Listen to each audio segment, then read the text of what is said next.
In a quiet neighborhood, where everyone keeps to themselves, one ordinary day was about to change everything.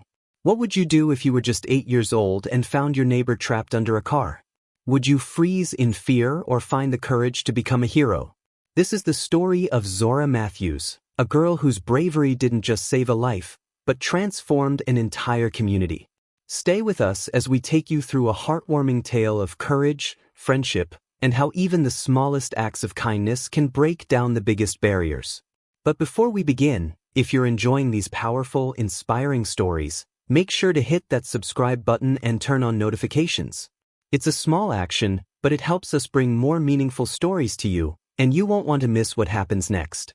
It was a quiet Saturday morning in the town of Willowbrook, the kind of day where nothing out of the ordinary was expected to happen.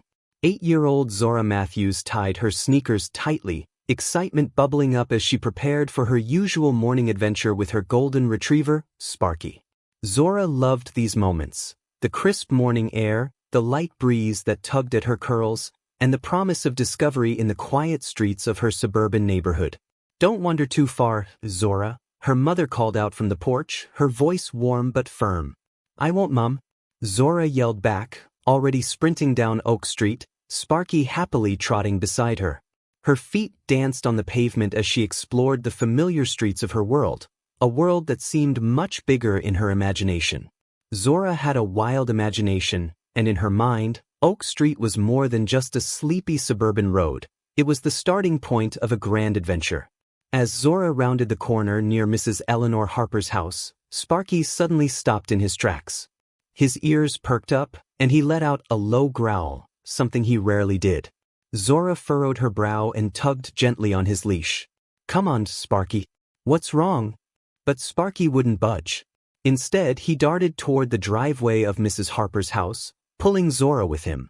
Zora's heart skipped a beat as she saw something that didn't belong in the usual calmness of the morning: a pair of legs sticking out from under Mrs. Harper's old Buick. For a moment, Zora froze, her mind unable to process the scene in front of her. Mrs. Harper, the elderly woman who rarely spoke to anyone, was trapped beneath her car. Zora's first instinct was to run, to find an adult who could help, but something stopped her. Her mother's voice echoed in her head, reminding her to stay calm in scary situations. Zora took a deep breath and rushed over to Mrs. Harper. The old woman's face was pale, her breaths shallow. Her frail body was pinned beneath the front tire, but she was conscious, barely. "Mrs. Harper, can you hear me?" Zora's voice shook, but she knelt down beside the woman, reaching out to hold her cold hand. Mrs. Harper's eyes fluttered open. She looked at Zora, and a faint smile flickered on her lips. "Zora," she whispered. I can't move." Zora's heart pounded in her chest. "Don't worry, Mrs. Harper. I'm going to get help, okay? Just stay with me." Zora had never felt fear like this before. It was the kind of fear that made your hands tremble and your throat tighten, but Zora knew she couldn't panic. She had to stay strong for Mrs. Harper. "I'll be right back," she said, but as she stood up to run for help, she realized she couldn't leave Mrs. Harper alone. What if something happened to her while Zora was gone? Her mind raced for a solution. Then she looked down at Sparky. "Go find help, Sparky. Go." The dog seemed to understand. With a bark, Sparky darted down the street, leaving Zora alone with Mrs. Harper. The minutes that passed felt like hours as Zora stayed by Mrs. Harper's side, holding her hand and whispering words of comfort. "You're so brave," Mrs. Harper whispered, her voice weak but filled with emotion. "You're such a brave little girl." Zora's heart swelled at the words, but she didn't feel brave. She felt terrified. But somehow, her fear wasn't enough to make her leave Mrs. Harper's side. She stayed, holding the old woman's hand and talking to her about anything and everything: her favorite colors, her dreams of becoming an astronaut, her school friends. Zora's voice, though shaky, was steady enough to keep Mrs. Harper awake and alert. After what felt like an eternity, Zora heard the sound of footsteps running toward her. Mrs. Andrews, the kind woman who lived across the street, appeared, out of breath and wide-eyed. Sparky had done his job. "Oh my goodness, Zora," Mrs. Andrews gasped as she took in the sight of Mrs. Harper trapped beneath the car. "What happened?" "I don't know. I just found her like this. Please, We need to call an ambulance. Zora's voice trembled, but she felt a wave of relief wash over her now that an adult was there to help. Mrs. Andrews pulled out her phone and dialed 911, giving the operator the details. Soon, more neighbors arrived, their faces a mix of concern and confusion. Mr. Thompson, the large man who lived a few houses down, came running over and immediately began directing others to help lift the car off Mrs. Harper. With a few strong hands, they managed to lift the front of the car just enough to pull Mrs. Harper out safely. The ambulance arrived minutes later, and the paramedics quickly went to work, checking Mrs. Harper's injuries and loading her onto a stretcher. Zora stood off to the side, watching everything with wide eyes, her heart still racing from the intensity of the moment. Is she going to be okay? Zora asked one of the paramedics, her voice small. The paramedic smiled at her. Thanks to you, young lady, she's going to be just fine. You did a great thing today. Zora felt a warmth spread through her chest.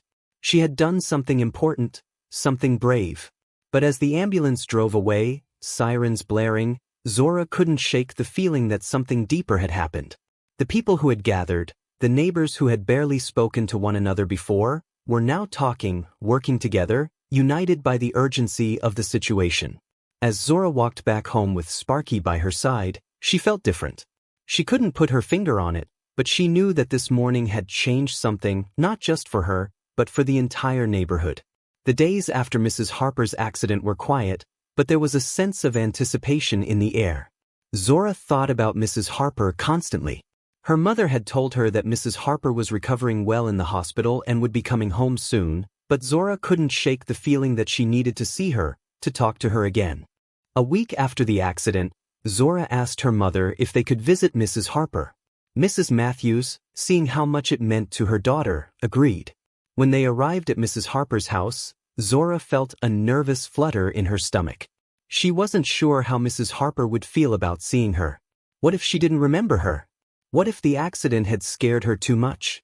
But when Mrs. Harper opened the door, sitting in her wheelchair with a big smile on her face, all of Zora's fears melted away. Zora, Mrs. Harper said warmly. My little hero. Zora blushed at the compliment. She didn't feel like a hero. She just did what anyone else would have done, right? I brought you flowers, Zora said, holding out a bouquet of bright daisies. Mrs. Harper's eyes softened as she took the flowers. Thank you, dear. They're beautiful. Come in. As Zora and her mother sat with Mrs. Harper, a new bond began to form. They talked about the accident, but they also talked about other things, Zora's school, Mrs. Harper's garden, and the neighborhood.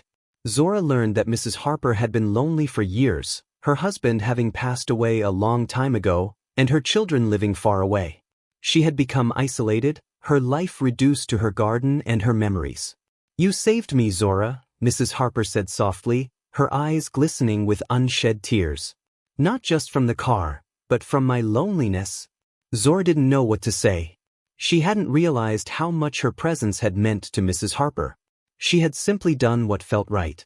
But as she looked into the old woman's eyes, she understood that sometimes the simplest acts of kindness could have the greatest impact. As the days turned into weeks, Zora continued visiting Mrs. Harper after school. Their friendship grew in ways neither of them had anticipated. Zora would help Mrs. Harper with her garden, learning the names of the flowers and how to care for them. In return, Mrs. Harper told Zora stories about her past, about her husband, who had been a kind man with a gentle sense of humor, and about her own childhood, which had been full of adventures like Zora's. What neither of them realized was that their bond was having a ripple effect on the neighborhood. People who had once kept to themselves were now reaching out to one another. The accident had sparked something, a desire for connection that had long been dormant. One afternoon, as Zora was helping Mrs. Harper water her garden, Mrs. Andrews stopped by with a basket of fresh-baked cookies. I just wanted to check in on you, Mrs. Harper, Mrs. Andrews said with a smile. And I brought some treats for you and Zora. Zora beamed as she took a cookie. Thank you, Mrs. Andrews. The three of them sat on Mrs. Harper's porch, chatting and laughing as they enjoyed the cookies. It was a small moment, but it marked a shift in the neighborhood. People were starting to care about each other in ways they hadn't before. As the months passed, the bond between Zora and Mrs. Harper only deepened. But more than that, Willowbrook itself was changing. The quiet, disconnected suburban neighborhood was slowly becoming a true community. Neighbors who had once kept their distance were now coming together, helping one another with small tasks, sharing meals, and taking the time to talk. It wasn't just about the accident anymore. The kindness and bravery that Zora had shown that day had sparked something larger, a sense of unity that had been missing for years. Mrs. Harper, once reclusive and distant, became more involved in the neighborhood as well. She hosted a small gathering in her garden, inviting all the neighbors to come and enjoy the beauty of the flowers she had worked so hard to nurture. Zora stood by Mrs. Harper's side during the gathering, proud of the transformation she had witnessed. People were laughing, talking, and connecting in ways they hadn't before. The barriers that had once separated them, age, race, background, seemed to melt away, replaced by a sense of shared humanity. Years later, Zora would look back on that day, the day she found Mrs. Harper trapped beneath her car, as the moment that changed everything. It wasn't just about saving Mrs. Harper's life, it was about the connections that had formed as a result. The friendship that grew between them became a beacon of hope, a reminder that even in the most unlikely of places, kindness could flourish. Zora had learned that being a hero wasn't about grand gestures or superhuman strength. It was about showing up, about caring enough to hold someone's hand when they needed it most. It was about listening, about being present, and about opening your heart to others. As Zora grew older, she carried those lessons with her. She never forgot the power of that small, quiet moment in Mrs. Harper's driveway, the moment when she chose courage over fear and compassion over indifference. And in the town of Willowbrook, the legacy of that day lived on. The neighborhood had become a place where people looked out for one another, where kindness was the norm, and where every act of bravery, no matter how small, had the power to change lives.